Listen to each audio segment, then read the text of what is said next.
Inti dari debat Pilkada DKI Jakarta terjadi di sesi 4 ketika masing-masing pasangan calon diberikan kesempatan untuk memberikan pertanyaan kepada pasangan calon lainnya. Catatan pertama adalah kesempatan bagi pasangan calon nomor urut 1 Agus Silvi untuk bertanya kepada pasangan calon nomor urut 2 Ahok Jarot. Yang ditanyakan oleh Agus Yudhoyono kepada Ahok Jarot adalah soal perasaan mereka sebagai pemimpin ketika melihat kehidupan warga yang semakin dipersulit dengan adanya penggusuran dan juga relokasi. Jakarta untuk siapa? Dan pertanyaan ini dijawab oleh Basuki Cahayapurnama yang menyatakan bahwa mereka tidak pernah menggusur wilayah atau permukiman yang berada di luar bantaran sungai. Diklaim oleh pasangan calon nomor urut 2, 2/3 lokasi banjir sudah berhasil diatasi, salah satunya dengan cara relokasi. Kemudian pertanyaan berikutnya yang juga disampaikan oleh pasangan calon nomor urut 1 kepada Ahok Jarot adalah mereka harus memiliki hati ketika memimpin Jakarta. Dijawab oleh pasangan calon nomor urut 2 bahwa relokasi harus dilakukan untuk menormalisasi sungai. Justru balik bertanya, bagaimana bisa menormalisasi sungai tanpa adanya relokasi? Kemudian diberikan pula kesempatan pasangan calon nomor urut 2 untuk bertanya ke pasangan calon nomor urut 3 soal moratorium mobil mewah seperti yang pernah disampaikan ke publik. Nyatakan jawabannya adalah moratorium mobil mewah ini untuk memberikan efek kejut, memberikan gerakan agar mencontoh bahwa tingkat atau kelas atas Jakarta bisa memberikan contoh untuk beralih menggunakan transportasi umum dan diikuti oleh semua lapisan masyarakat. Itu adalah jawaban dari pasangan calon nomor urut 3. Dijelaskan pula mereka punya program nantinya visi ke depannya adalah transportasi murah Rp5.000 dengan tiket terusan dan transportasi yang terintegrasi serta memberlakukan biaya cuma-cuma alias Rp0 bagi siswa di Jakarta untuk menggunakan transportasi umum. Kita akan mengikuti bagaimana jalannya sesi kelima dari debat Pilkada DKI Jakarta berikut ini.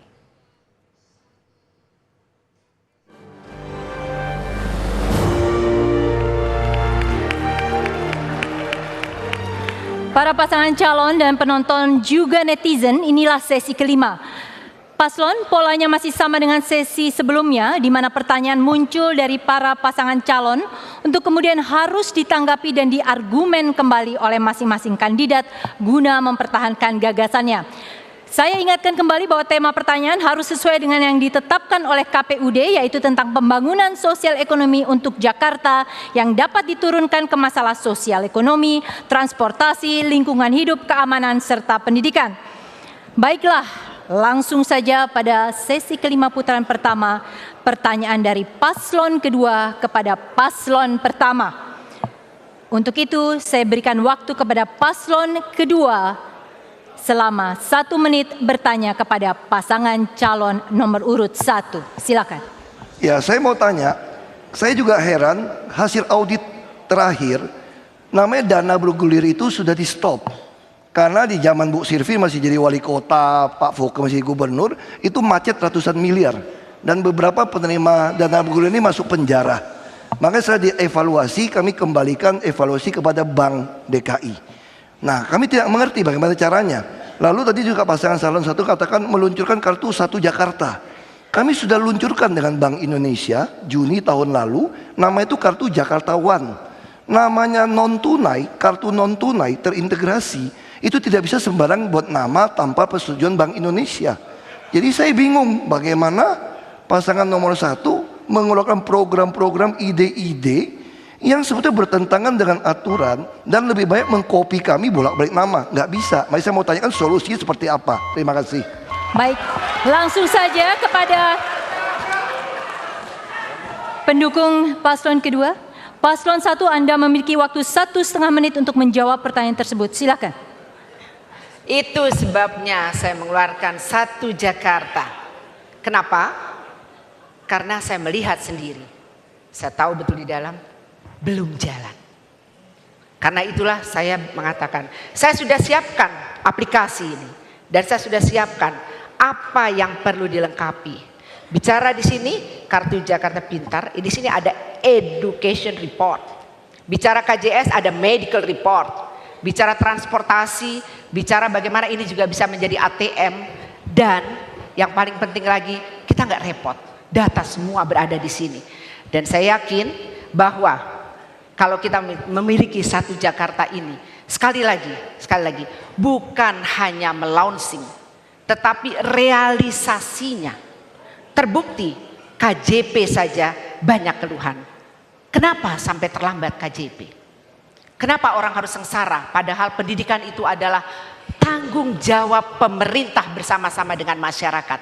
Disinilah yang saya ingin, kenapa kita sepakat, Mas Agus dengan saya, Mpok Silvi, ingin mengeluarkan satu Jakarta yang akan terrealisasi dengan nyata. Bukan sekedar melaunching saja dan kemudian mengeksposnya dalam media sosial, tapi kenyataannya tak berguna. Mudah-mudahan ini menjadi solusi terbaik untuk warga Jakarta yang makin insya Allah sejahtera. Insya Allah kami amanah. Kita tahan dari pendukung paslon 1. Pendukung paslon 1. Saya berikan kesempatan kepada paslon 2 untuk menanggapi dalam waktu 1 menit. Itu yang saya sampaikan. Saya bilang pasangan nomor 1 ini kelihatan tidak ngerti peraturan keuangan. Kita kan kerjasama dengan OJK juga.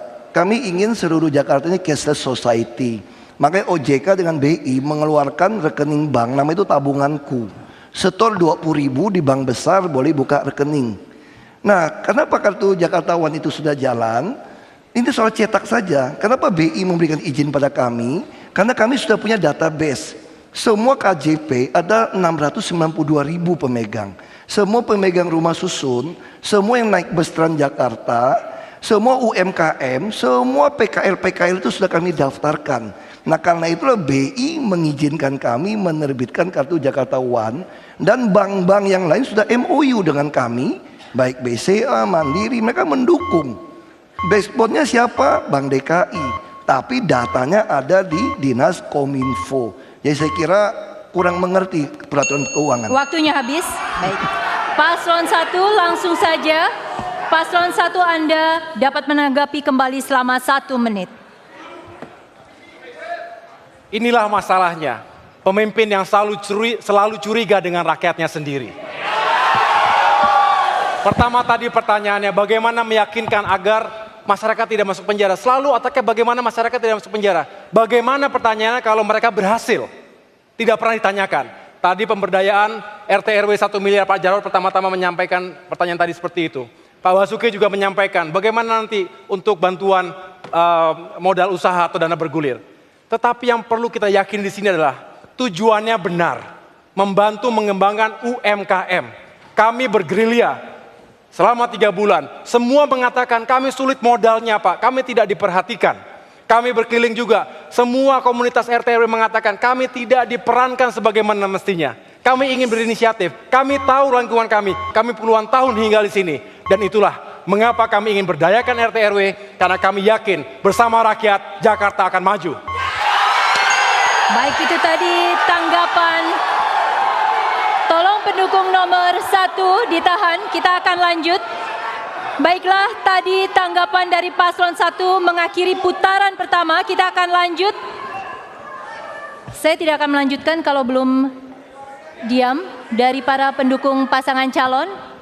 Baik, saya akan lanjutkan kepada putaran selanjutnya di segmen ini. Kesempatan bertanya diberikan kepada pasangan calon ketiga. Silakan bertanya kepada pasangan calon kedua. Waktu Anda 1 menit. Silakan.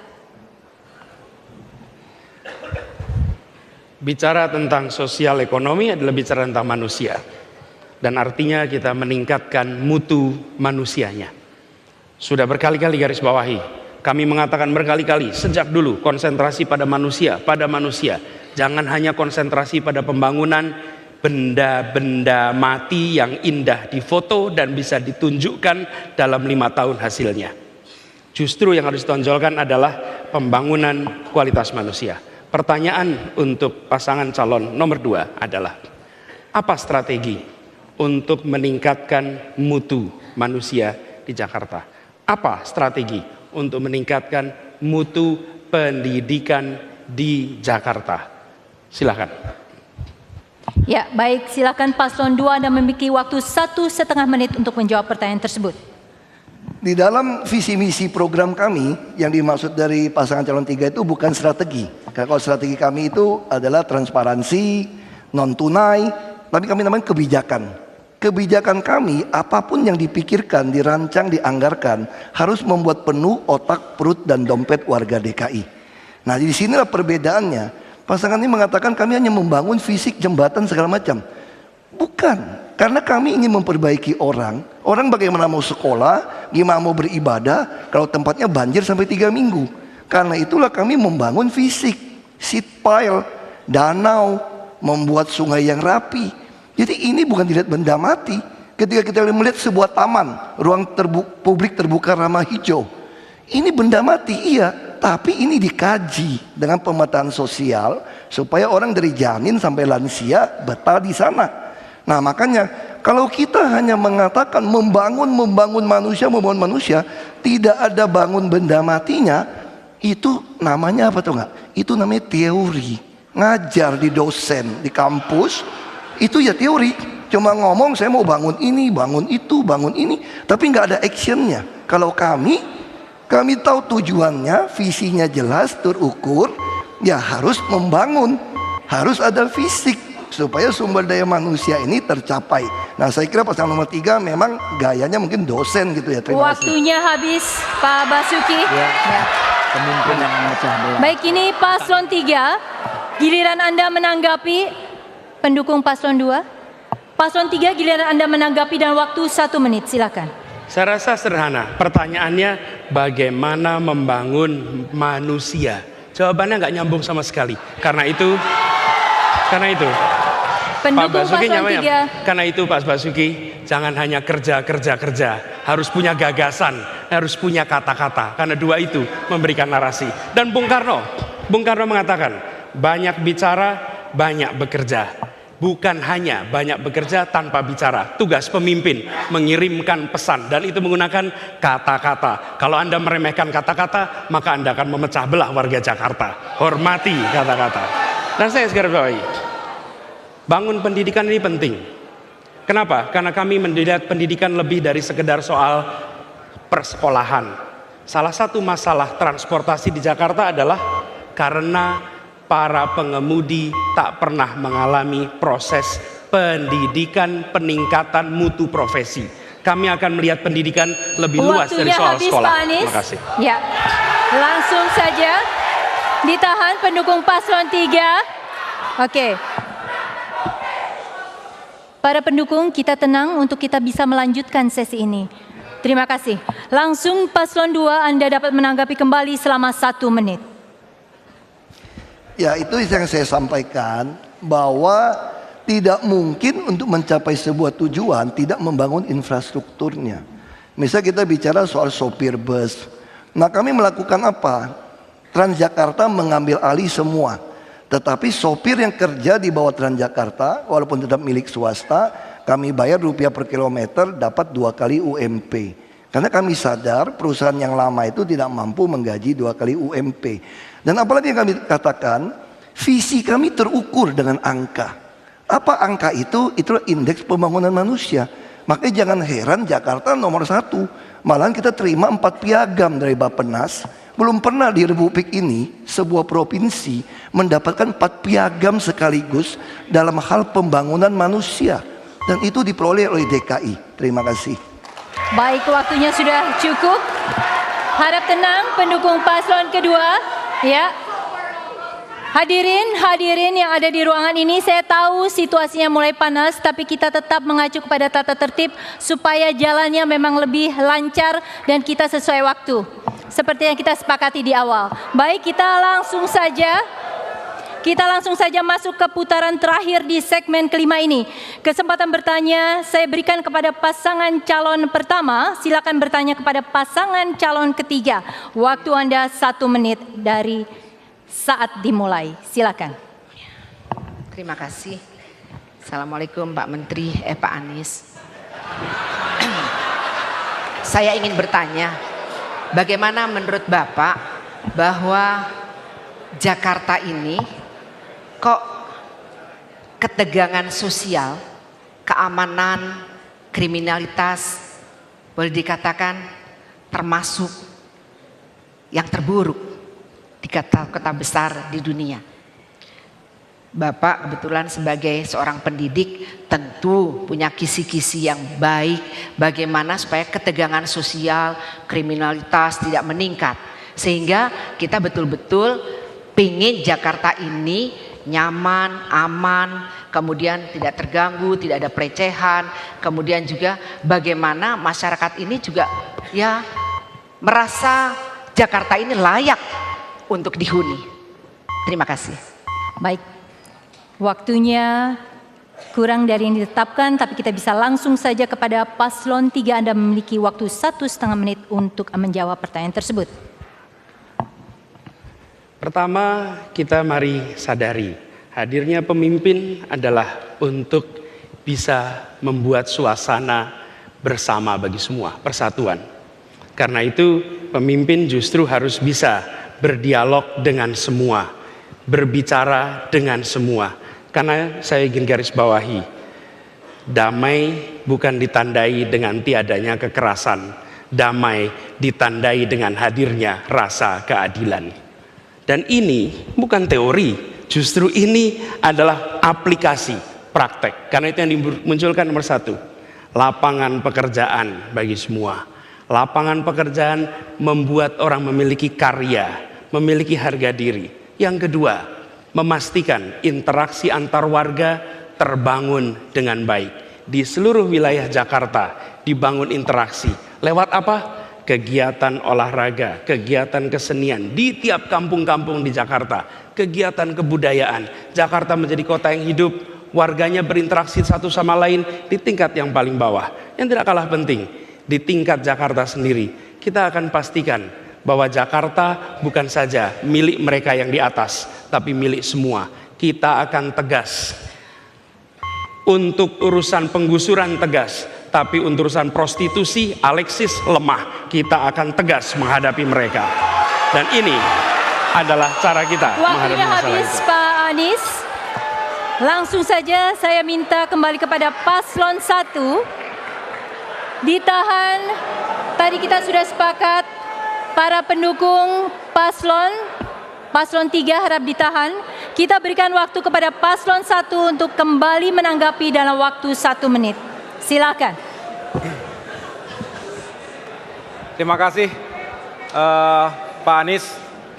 Tadi sudah dijelaskan mengapa dan apa saja alasan yang memungkinkan terjadinya ketegangan sosial dan kriminalitas. Pertanyaan kami sebenarnya adalah bagaimana cara Bapak jika terpilih menjadi gubernur ya untuk meyakinkan bahwa keamanan di kota Jakarta ini terjaga dari kriminalitas, dari aksi-aksi yang radikal, ancaman secara fisik, security dalam arti besar dan lain sebagainya. Karena bagaimanapun Jakarta sebagai kota megapolitan yang kita tahu dengan segala kompleksitasnya, kita bisa membandingkan Jakarta dengan New York dan lain sebagainya. Apa langkah-langkah yang harus dilakukan sehingga Jakarta semakin aman, orang datang itu benar-benar nyaman karena ingin mencari pendidikan yang baik, ingin bekerja yang baik, dan terhindar dari segala bentuk ancaman yang menghantui mereka sehari-hari. Disinilah kita ingin mendengarkan bagaimana secara teknis ataupun operasi yang Pak Agus, dilakukan. waktunya habis. Paslon 3 silakan menanggapi dalam waktu 1 menit. Pelanggaran hukum akan berulang jika dibiarkan. Pelanggaran hukum harus dihadapi dengan tindakan hukuman yang tegas. Saya dan Bang Sandi bukan bagian dari masalah. Kami tidak punya kaitan dengan persoalan masa lalu di kota ini. Justru kebaruan yang kami tawarkan adalah kebaruan yang sanggup berhadapan dengan siapa saja tanpa kompromi, dengan keyakinan, transparansi, kebenaran di pihak kami. Karena itu yakinlah, 10 tahun kita pernah mengalami Indonesia dipimpin di mana suasananya justru orang yang melanggar didiamkan. Kami bukan bagian dari itu. Kami justru bagian dari yang ingin memastikan Di Jakarta Anda melanggar, Anda dihukum. Anda pikiran berbeda, kita berdialog. Tapi kalau Anda memaksakan pikiran, Anda berhadapan dengan hukum, dan kami nol kompromi pada pelanggar hukum, siapapun juga, dimanapun juga, kapanpun juga. Waktunya habis. Baik, silahkan kalau dari para pendukung pasangan calon kita boleh tepuk tangan karena ini adalah akhir dari sesi kelima. Dan tanggapan tadi dari pasangan calon ketiga mengakhiri sesi kelima. Acara debat ini menuju titik akhir, tapi kami masih punya satu sesi lagi. Tetaplah bersama kami.